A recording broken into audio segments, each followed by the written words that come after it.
Saya taklah tertipu, tapi saya pernah jumpa dengan seorang peguam lah dekat KL yang menawarkan perkhidmatan tu, tapi perjumpaan tu tak fruitful lah. Dia gagal meyakinkan saya untuk saya berurusan. Actually bila berada dalam waktu berada dalam status sebelum kerapan, saya merasa kesulitan tu di peringkat awal dulu mula. Sebab bila tu mula-mula saya tahu yang bila seseorang tu bankrupt, dia kena pergi ke insolvensi, kemudian berurusan dengan insolvensi lah untuk memudahkan urusan seterusnya. Jadi apabila saya ke insolvensi, pada permulaannya saya diberikan layanan yang ampeh lah kan.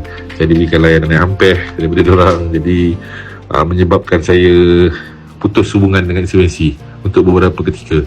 Kemudian saya kembali berjumpa, berurusan dengan insolvensi dan teruskan dengan urusan filing saya lah. Dan selepas tu walaupun berada dalam status bankrupt, saya tak adalah banyak sangat cabaran. Maksudnya kehidupan saya berjalan dengan biasa, sebab mungkin dah terbiasa dengan hidup sendiri. Jadi kita tak mengharapkan kerja semua kan. Memang ialah istilah tak boleh kerja, tapi kita boleh, cuma disebabkan mungkin urusan saya dengan insolvensi ni, saya ada bagi kerjasama yang baik dengan diorang.